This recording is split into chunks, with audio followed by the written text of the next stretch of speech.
తిరుపతి రాజకీయాలు ఒక్కసారిగా వేడెక్కాయి. మాజీ ఎమ్మెల్యే భూమన కరుణాకర్ రెడ్డి నివాసంలో జరిగిన ఉమ్మడి చిత్తూరు జిల్లా బూత్ కమిటీ బిఎల్ఏల సమావేశంలో మాజీ మంత్రి రోజా సంచలన వ్యాఖ్యలు చేశారు. కూటమి ప్రభుత్వం అబద్ధపు హామీలతో అధికారంలోకి వచ్చి ప్రజల్ని నిలువున వంచిందని ఆమె విమర్శించారు. వైఎస్ఆర్ కాంగ్రెస్ పార్టీ శ్రేణులను ఉద్దేశించి మాట్లాడిన రోజా రాబోయే రోజుల్లో పార్టీ క్యాడర్ అప్రమత్తంగా ఉండాలని పిలుపునిచ్చారు. 2024 ఎన్నికల్లో కూటమి ప్రభుత్వం దొంగ దెబ్బతీసిందని, మళ్లీ అలాంటి పరిస్థితి రానివ్వకూడదని స్పష్టం చేశారు. ప్రతి వార్డులోనూ బూత్ కమిటీ సభ్యులు తిరగాలని, దొంగ ఓట్లను ఏరివేసి న్యాయబద్ధంగా ఓట్లను సెక్యూర్ చేసుకోవాలని దిశానిర్దేశం చేశారు రోజా.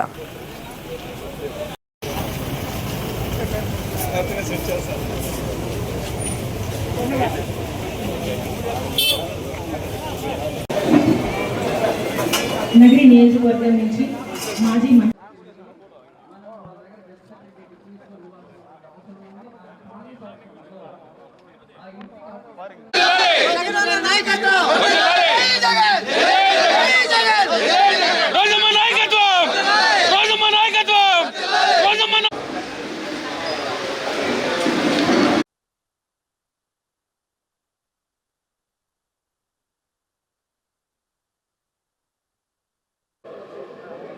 దయచేసి అందరూ తమ తమ సీట్లలో కూర్చోవలసిందిగా కోరుతున్నాను.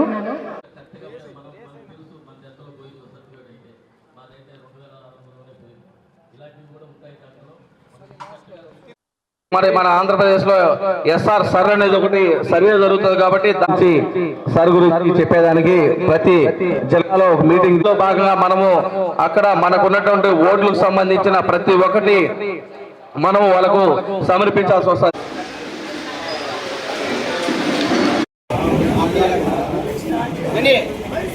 Zonal incharge booth committee zonal incharge 1200 ఓట్లు ఇప్పుడు ఒక బూత్ కి చేయబోతున్నారు రాష్ట్ర ఎన్నికల కమిషనర్ వారు.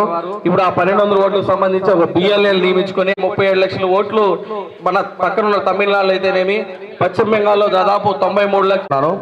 ఈ రోజు ముఖ్యంగా ఈ మీటింగ్ యొక్క సారాంశం ఏంటంటే, మనకు గత వారంలో మన విజయవాడ తాడేపల్లిలో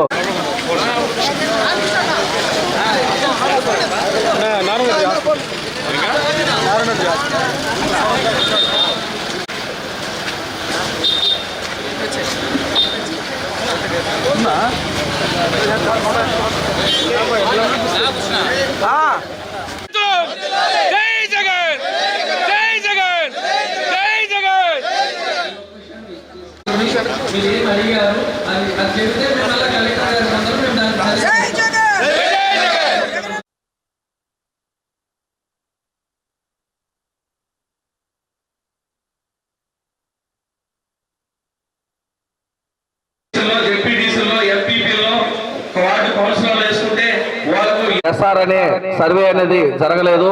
ఇప్పుడు ఒక నెల లోపల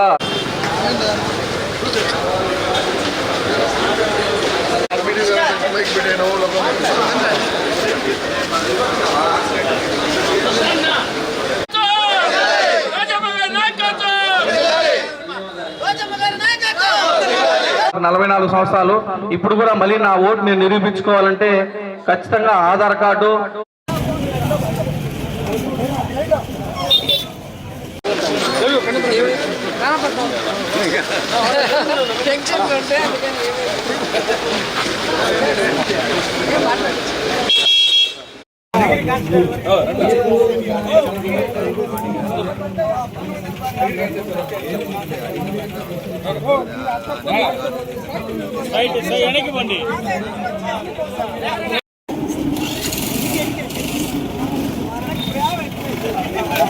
ఏదైతే సూపర్ 6 అని ఇంకా 145 వీళ్ళు మేనిఫెస్టోలో పెట్టిన ఏది కూడా చేయకుండా ఈ రాష్ట్ర ప్రజల్ని ఎలా మోసం చేశారో మనం అందరం చూసాం. ఈరోజు మహిళలకి ఆడబిడ్డ నిధి, ఇంట్లో ఎంతమంది 18 ఏళ్ళు దాటితే అంతమందికి 1500, నీకు 15, నీకు 15, నీకు 15 అని ఎవ్వరికి ఇవ్వకుండా పంగనామాలు పెట్టారు. ఏ విధంగా సంతోషంగా ఉంటారు, ఏ విధంగా నవ్వుతారు? రైతులకి, రైతు కూలీలకి రైతు భరోసా ఇవ్వాలి, ఇన్పుట్ సబ్సిడీ ఇవ్వాలి. ఏదైనా తుఫాన్లు వచ్చో లేదా ఏదైనా ప్రకృతి వైపరీత్యాల్లో వచ్చి నష్టపోతే నష్టపరిహారం ఇవ్వాలి. ఎక్కడైనా ఇచ్చారా? ఇవ్వలేదు. ఏ విధంగా రైతులు సంతోషంగా ఉంటారు, ఏ విధంగా నవ్వుతారు? నిరుద్యోగులకు ఉద్యోగం ఇస్తాం, లేకపోతే నిరుద్యోగ భృతి 3000 ఇస్తామన్నారు. ఉద్యోగాలు లేవు, నిరుద్యోగ భృతి లేదు. మరి ఏ విధంగా వాళ్ళు సంతోషంగా ఉన్నారు, ఏ విధంగా నవ్వుతున్నారు? ఇలా ప్రతి వర్గం వారు కూడా, ఆశా వర్కర్లు కానీ, ఈరోజు మీరు చూస్తే అంగన్వాడీ వాళ్ళు కానీ, లేదా డ్వాక్రా గ్రూప్ వాళ్ళు కానీ, మహిళలు కానీ, రైతులు కానీ, నిరుద్యోగులు కానీ ఎవరైనా సంతోషంగా ఉన్నారా? ఎవరైనా మీరు న్యాయం చేశారా? ఇంకా ఏంటంటే ఈ కూటమి ప్రభుత్వంలో రైతులు ఆత్మహత్యలు చేసుకుంటున్నారు, అఫీషియల్స్ ఆత్మహత్యలు చేసుకుంటున్నారు, నిరుద్యోగులు ఆత్మహత్యలు చేసుకుంటున్నారు. ఎంత సిగ్గుచేటో ఒకసారి ఆలోచించండి. ఇవన్నీ రాష్ట్రంలో ఉంటే అవి ఏవి ఈయన కళ్ళకు కనపడినట్టు ప్రజలంతా సంతోషంగా ఉన్న నవ్వుతున్నారు. నవ్వాడన్న కారణంతో కొమ్మినేని గారి మీద కేసు పెట్టి కోర్టు దగ్గర చీవాట్లు తిన్న పెద్ద మనిషి చంద్రబాబు నాయుడు. ఇంకా అబద్ధాలు చెప్పుకుంటూ పోతే ఇక ఈయనకి ఎవరు కూడా గౌరవం ఇచ్చే పరిస్థితి కూడా లేదు. అండ్ రెండవది, ఎప్పుడు చూసినా భారతమ్మ మీద పడి ఏడుస్తారు అందరూ. టీటీడీ చైర్మన్ బిఆర్ నాయుడు నుంచి పవన్ కళ్యాణ్ వరకు, చంద్రబాబు నాయుడుతో సహా. మరి తెలుగు వాళ్ళ నూతన సంవత్సరానికి చంద్రబాబు నాయుడు భార్య ఎక్కడికి వెళ్ళింది? హెరిటేజ్లో కూర్చొని పాలు వెతుక్కుంటున్నారా? ఎందుకు ఉగాది వేడుకల్లో పాల్గొనలేదు? ఎందుకు భార్య సమేతంగా మరి కనిపించలేదని నేను అడుగుతున్నా. మీరు అడుగుతారు కదా. మా జగనన్న, మా వదిన భారతమ్మ ఎంత లక్షణంగా ఉగాది పండుగ జరిపి ఈ రాష్ట్ర ప్రజలందరికీ కూడా విషెస్ చెప్పారు. మరి సనాతన యోధుడు ఏదో హిందూ ధర్మాన్ని, హిందూ కల్చర్ని కాపాడడానికి పుట్టినట్టు కథలు చెప్తాడు కదా పవన్ కళ్యాణ్. మరి ఆయన భార్య తెలుగు వాళ్ళ నూతన సంవత్సరం ఉగాది టైంలో ఎక్కడికి వెళ్ళారు? ఎందుకు రాష్ట్రంలో కనిపించలేదు? ఎందుకు ప్రజలకు విషెస్ చెప్పలేదు భార్య సమేతంగా వచ్చి? ఇక సిగ్గులేని బిఆర్ నాయుడు ఒకడు ఉన్నాడు. అసలు తిరుమల మీద చిన్న పోస్ట్ దొరికినా కూడా అది వాళ్ళ పూర్వజన్మ సుకృతంగా భావిస్తారు.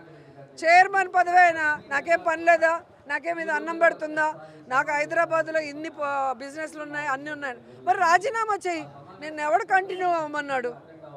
తిరుమలకు ఒక ఆవిడతో వస్తావు, షిరిడీకి ఒక ఆవిడతో వస్తావు, ఇంకో టెంపుల్లో ఇంకో ఆవిడతో వస్తావు.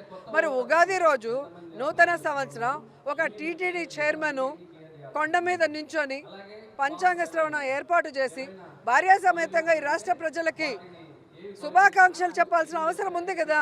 మరి ఎక్కడ గాడిదలు కాస్తున్నారు, ఎక్కడ తిరుగుతున్నారో నేను అడుగుతున్నాను. వీటి మీద డిస్కషన్ బెటరు. ఎంతసేపు జగన్ గారు, భారతమ్మ లేదా వైఎస్ఆర్ కాంగ్రెస్ పార్టీ మీద అబద్ధాలు చెప్పడానికి, నిందలు వేయడానికి, దుమ్మెత్తిపోయడానికి వీళ్ళకి టైం ఉంటుంది. కానీ మంచి చేయడానికో, మంచి రోజు భార్యా సమేతంగా ప్రజలకి శుభాకాంక్షలు తప్పడానికో వీళ్ళకి టైం ఉండదు. ఇవన్నీ కూడా ప్రజలు గమనించాలి.